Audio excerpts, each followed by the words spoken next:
It has hit the time in the show on Friday afternoon where we get a little bit of pop culture, a little taste of what's streaming, a little taste of sports, a little taste of the movies. He comes and he goes on a rainbow. That's right.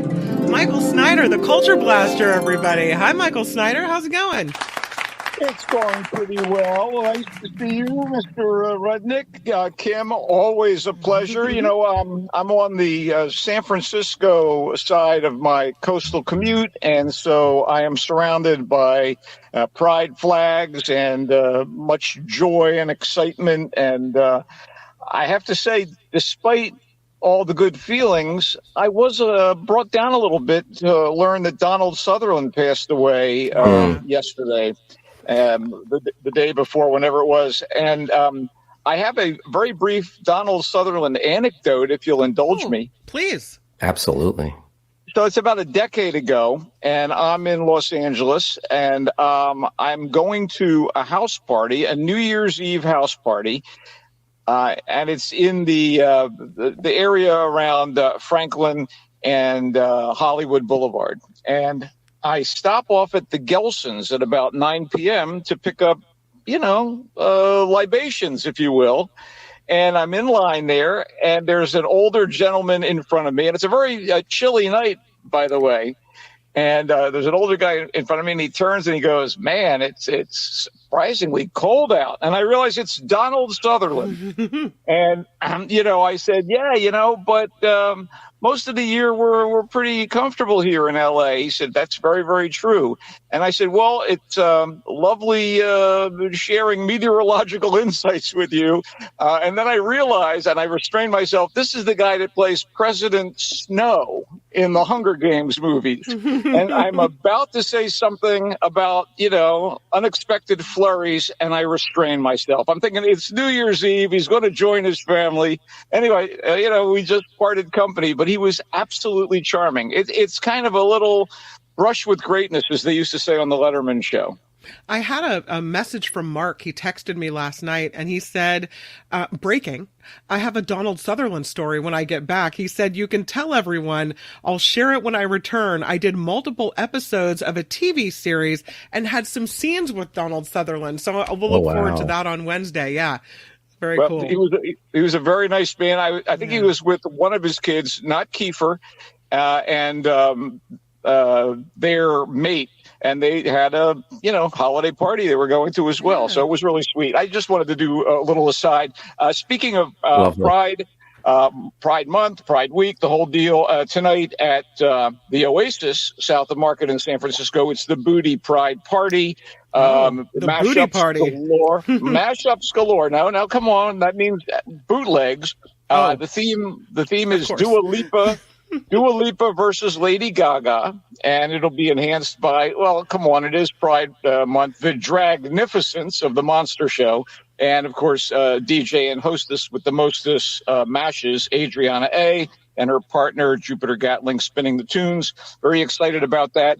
And one more quick Pride Month reference, my current article in The Voice of San Francisco, accessible at thevoicesf.org, is all about Frameline and their LGBTQ plus film festival, which is ongoing right now.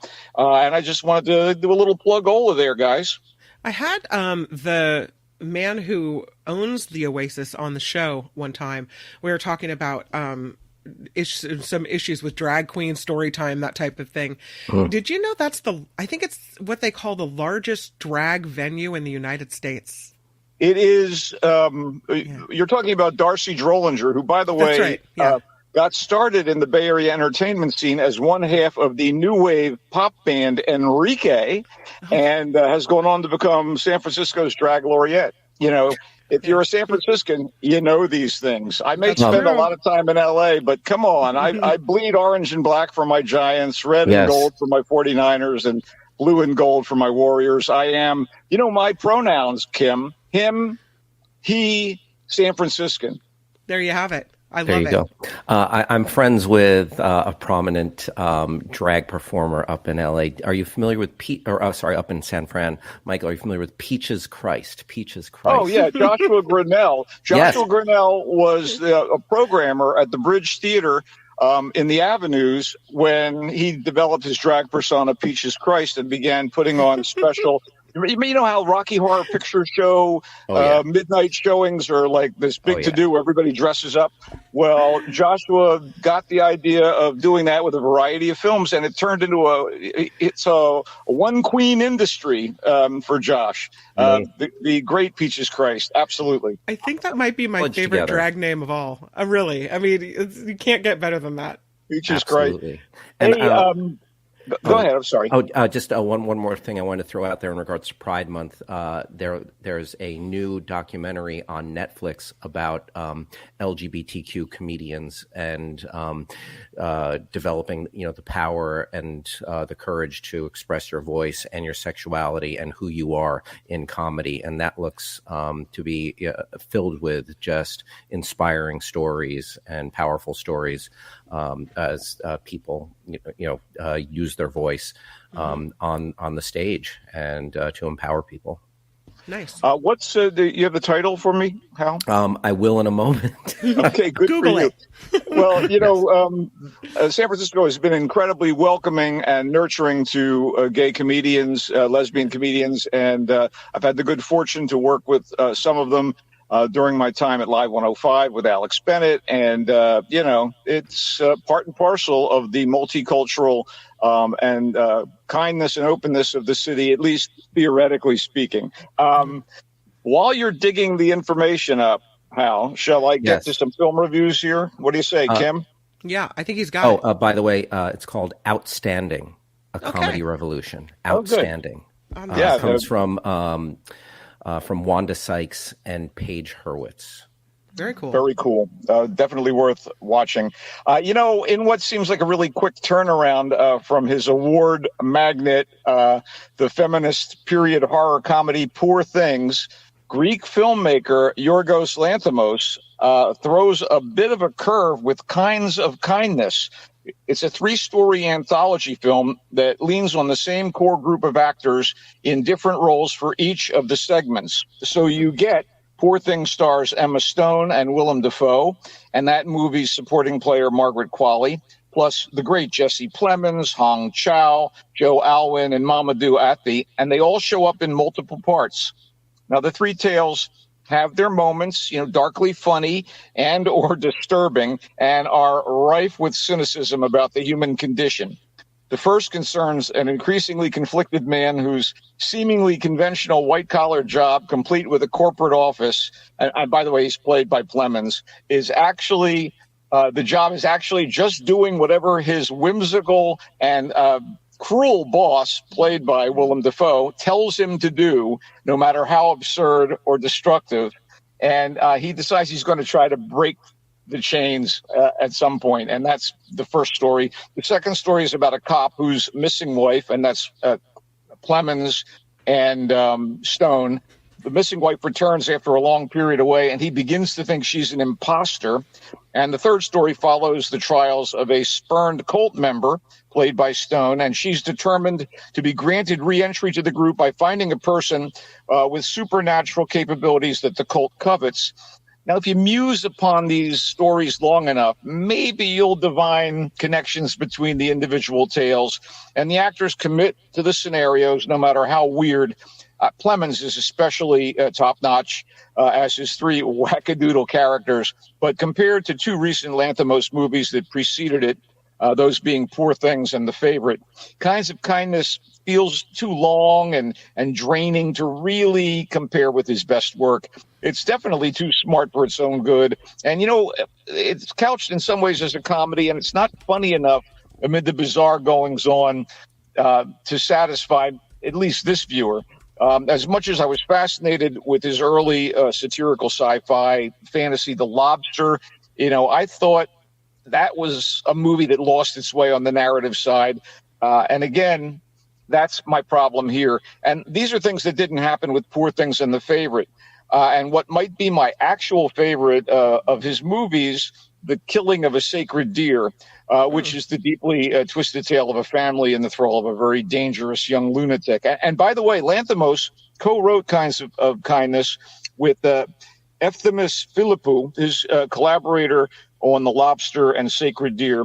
As such, Kinds of Kindness has its moments and might be best watched in 3 installments on home video. Like The Lobster, it's a lesser work by this very creative and unique director. It's in select theaters. Okay. Yeah, Michael, I just looked up the runtime, 2 hours and 45 minutes. Yikes. And I love Yorgos Lanthimos, and I love his earlier work that you cited, Killing of a Sacred Deer, and I enjoy The Lobster. But, man, that's a slog. That's a long movie. It is. And, there wasn't enough of a payoff for me. And, again, I bow to him, his talent, his actors. Again, Plemons is particularly good here. But yeah, to me, it's one of his lesser works. Gotcha. Here's something that was really in my sweet spot. It feels like a docudrama, and it uses the interview-studded trappings of a documentary. But The Bike Riders is a fictionalized look at the 1960s rise of the actual Chicago-based motorcycle club, the Vandals, and the group's eventual expansion and descent into a violent biker gang, one beset by power struggles. So, kind of has a James Dean look on the poster there. Absolutely. Well, when you have Austin Butler, the king of the 21st century pop, you're going to think James Dean, aren't you? Mm-hmm, yeah. And when you have, Tom Hardy, you might start thinking of Wild Ones with Marlon Brando, and I think that's quite deliberate. So there are, in this case, narrative decisions made, but The Bike Riders soars on the strength of 3 excellent performances. Tom Hardy as Johnny, the generally strong, stoic, no bullcrap founder of the Vandals. Austin Butler as handsome young swain Benny, who is mentored by Johnny. And Jodie Comer as Kathy, a fearless kind of working-class Midwestern girl who falls for Benny as he does for her, and for better or worse. And that's right, The Bike Riders stars Venom, Elvis, and the serial killer Villanelle from Killing Eve. I mean, wow. And these guys are so good that you really don't think about those other roles. And as good as England's Hardy is as a Chicago tough guy Johnny, and as on point as American Butler is as true believer Benny, it's the British-born Comer who is the revelation here. She absolutely disappears into the role of Kathy. The accent, the facial expressions, and the posture are her tools for transformation, to put it lightly. Despite the male skew of the story, the riding, the partying, and the dust-ups, Kathy is the heart of the Bike Riders, providing expository narration through the device of her being interviewed about the Vandals by an ex-member turned journalist. So screenwriter director Jeff Nichols has made some pretty gritty movies prior to doing The Bike Riders. They include Take Shelter, Mud, Midnight Special, and Loving, the latter about a landmark interracial marriage case.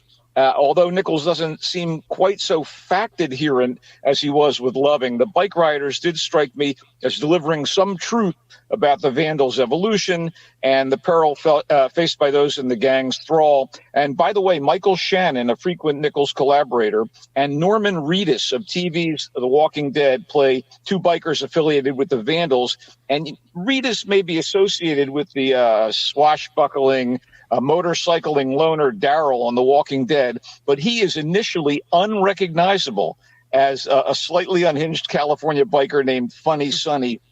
Even if the narration technique slows the pace on occasion, The Bike Riders is ultimately a rip-roaring trip worth taking. How about that for the ad? And I think Comer will be remembered around awards season. The Bike Riders is in theaters. That's awesome. They should have gone to you when they were looking for quotes for the movie poster.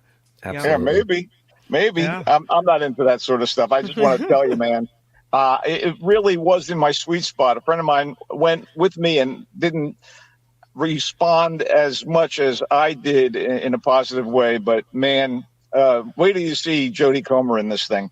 All right. How about if I lighten things up a bit? when it comes to unlikely action heroes or heroines in an action movie, there could be no unlikelier one than June Squibb, the sharp and very funny 94-year-old actress and Oscar nominee for Nebraska, who has made a tidy late-in-life career playing foxy grandma types, 94 years old. Oh, my God. So... Wow. I loved her in the Jack and Triumph show, which featured her as a housemate of the lovable hick Jack McBrayer and Triumph the Insult Comic Dog. It's kind of a sitcom on Comedy Central, which you should seek out. It's crazy and funny. And this canny comedy, Thelma, spices a smart, I would say caring look at issues facing the elderly with elements of a digital crime thriller. And it features Squibb as the title character, whose beloved slacker grandson, Danny, sets up her computer, but doesn't warn her about computer criminals that target the naive, such as trusting senior citizens. She's taken for thousands that she can't afford to lose. And so Thelma is determined to track down the people who ripped her off and get her money back. So to that end, she recruits Ben, an old friend of hers living at a retirement home. He's played by the great Richard Roundtree. That's right, Shaft himself, in what was his final role before passing away late last year. Oh. And he's so good. And while Thelma and Ben head off into adventure, Danny and his parents, Thelma's daughter Gail, played by Parker Posey, and son-in-law Alan, played by Clark Gregg, are freaking out. So Squibb and Roundtree are totally great here. And there's even a supporting role by Malcolm McDowell that's right in his wheelhouse. The whole thing is damn funny, and none of the humor, some of it taking on action movie conventions, is lowbrow or at the expense of the retirees. Josh Margolin wrote and directed this gem, apparently inspired by a real-life Thelma, his own grandmother. Of course, the real marvel here is Squibb. May she continue to entertain us for as long as she likes. Thelma is in theaters. Was she acting before she hit her golden years? Or is this one of those stories where it's never too late? If you want to be a star, it's never too late to go for it. She has been doing stuff since the 1990s. Okay. But when you think about it, she's 90, they say 93. And wow, consider when she started really rolling into her acting career. Right. That's so cool. Good for her. And the movie sounds great. Mm-hmm. It's absolutely, of these three films, it's the one I'm going to say to you, Kim, you got to watch it. I think you're really going to get a kick out of it. I love it. It's on my Michael Snyder list. That's excellent. Okay, let's move on to something a little more low-key. I really appreciate the actress Julianne Nicholson. And since I first saw her in a later season of Ally McBeal, I have never missed a chance to watch her on screen. And the last major thing I saw her in was the HBO series Mayor of Easttown, where she held her own opposite Kate Winslet. So you got to have some chops to do that. And now she's the adult lead in Janet Planet, which is a mother-daughter drama set during the summer of 1991 in rural Western Massachusetts. So Nicholson plays hippie psychologist Janet Planet, that's the name she goes by, and her less than stable romantic life and her spiritual quests seem to become a bit more significant to her than the needs of her daydreaming 11-year-old daughter, Lacey. And this starts to create a subtle schism in the relationship between Janet and Lacey, which plays out with quiet intensity in Janet Planet. This is written and directed by a Pulitzer Prize-winning playwright, Annie Baker, and it has a kind of a languid quality, like an August day in a meadow. But it's a finely wrought and challenging to watch portrait of flawed people, and it is brilliantly acted by Nicholson, little Zoe Ziegler as Lacey, and the esteemed likes of Elias Koteas, Will Patton, and Sophia Canedo. That's a very lofty trio of thespian talent for this No Frills project. And perhaps it's not for everyone, but I enjoyed Janet Planet, the movie, not the questionably self-absorbed woman. It is in select theaters. Okay. That sounds good. Absolutely. I enjoyed her performance as well in Mayor of Easttown. And you whet my appetite here. Oh, good. Let's get down and dirty. Russell Crowe. All you have to do is say Russell Crowe, and you know you're getting down and dirty. You've already got me. That's all you need to say. Okay, Crowe was the Pope's exorcist in the okay horror movie of the same name from last year. This year in The Exorcism, he's Anthony Miller, Tony to his friends and intimates, although they are apparently in short supply. He's a troubled actor, post-rehab, and playing an exorcist in a new horror film that smacks an awful lot of another movie with a similar name. In fact, just change one letter in the title, The Exorcism, and you might be able to guess the name of the franchise starter that this movie apes. Anyway, as The Exorcism plays out, you get the feeling that this Crow character should probably call on the character he played in The Pope's Exorcist, because there is something wrong with the movie set where Tony is working, and there's something wrong with Tony. Has anyone ever performed an exorcism on himself? I'm just not really sure. But anyway, Tony's alienated teen daughter is pissed at him. The director of the movie within a movie, a guy played by Adam Goldberg, is pissed at him for losing it during the shoot. And the priest who's consulting on the movie is skeptical that there is anything really demonic at work here until, well, you know. Anyway, the idea of a haunted movie shoot is intriguing, and Crow is fun to watch at first. Plus, David Hyde Pierce, that's right, Niles Crane from Frasier, seems to be having a good time as the somewhat cool priest. But the movie slowly becomes more and more shrug-worthy, and the final act of the thing falls apart. You know, somebody definitely needed an exorcist here, and it's probably the people who greenlit this. It is in theaters. So you didn't like it? Not particularly, no. That's a no-go. I gotta wrap things up with something from overseas, and really an important and worthwhile film. Will you indulge me for a minute? Oh, yeah, please. Okay. It's lengthy but insightful. It's compelling, it's disturbing, and very worthwhile. It's Green Border, the latest movie from the ambitious and astute Polish director Agnieszka Holland, who did Europa Europa and In Darkness, among other things. I think she was Oscar nominated for Europa Europa. In this, Green Border, Holland, who co-wrote the screenplay, casts her lens on the trials, tribulations, and life-threatening circumstances that are faced by refugees from the Middle East and Africa who are trying to cross a rough, swampy, wooded border from Belarus to the purportedly safe harbor of European Union member Poland. Only the border guards on both sides ping-pong these desperate people back and forth, fueled by racism and xenophobia, even as activists try their very, very best within the strictures of the law to protect the asylum seekers. We see the situation from all sides, the refugees, the guards, the activists, and even one Polish woman who gets caught up in the refugees' struggle. Green Border is powerful stuff. It's in a variety of languages. There's a little English, but, you know, you're going to have to read subtitles.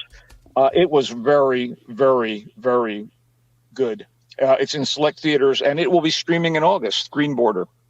Usually you talk about streaming, and this is something I'm really interested in seeing, so I really want to know what you have to say about it, even though I know our time is short. Did you see House of the Dragon? Yeah, I watched season 1 of House of the Dragon, and I really got on board with it. It is a prequel to Game of Thrones, based on the George R.R. Martin books, and it shows how the Targaryens, those white-haired freaks, had control of the Iron Throne, and it's all about the court intrigue during that period in Westeros, and it stars one of my favorite actors, RADA-educated former Doctor Who star Matt Smith, as a conniving Targaryen trying to do his best to be a power broker in this dragon-infested time. Game of Thrones was all about, bringing the dragons back. In this particular show, House of the Dragon, on Series 2, second episode runs this coming Sunday. Dragons are everywhere, and people are riding them, and there are air and sea battles and court intrigue. Two young would-be queens of the realm are kind of competing with one another, and their offspring are also battling for control of the Iron Throne. The question is, who gets, all the power? And I'm thoroughly caught up in it. Awesome. Okay, a recap. Kinds of Kindness. You said too long, not funny enough. It has its moments, but it's not enough of a payoff. Thelma, you said it's damn funny and not at the expense of retirees either. You told me to watch it, and I'm going to take you up on that. Janet Planet, not for everyone, you said, but you enjoyed it. The Exorcism, despite Russell Crowe, you say it's a no-go. Green Border, lengthy but insightful and powerful, according to Michael Snyder. And House of the Dragon, streaming, you give it a yes. And The Bike Riders, I thought was also really my kind of movie, really good. Oh, that's right. Vroom, You called vroom. that one a rip-roaring trip worth taking. Yeah, and you spoke highly of Jodie Comer. She was one of the best things in that movie, the Ridley Scott film, The Last Duel. I thought her performance in that was really stellar in that film that really underwhelmed at the box office. She's the real deal. Absolutely. She was also the best thing about that Ryan Reynolds fantasy about a guy trapped in a video game. She was also, I can't remember the name of it. I blocked the name. Anyway, I have to say that she's a real, she pulls a real Michelle Williams here. You know, she's coming out of television initially, and oh, wow, she is seriously talented.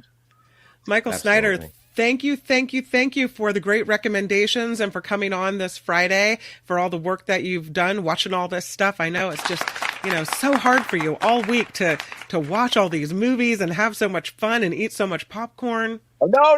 I have to prop my eyeballs open. I do. I really have to. I can't be. It's not that easy, Kim. Don't be making light of my struggle. It sounds easy, but we know that you come at it with a keen eye. Michael Snyder, thank you. He comes and goes on a rainbow. This may be futile, but go Giants and R.I.P. Willie Mays. Bye, Michael.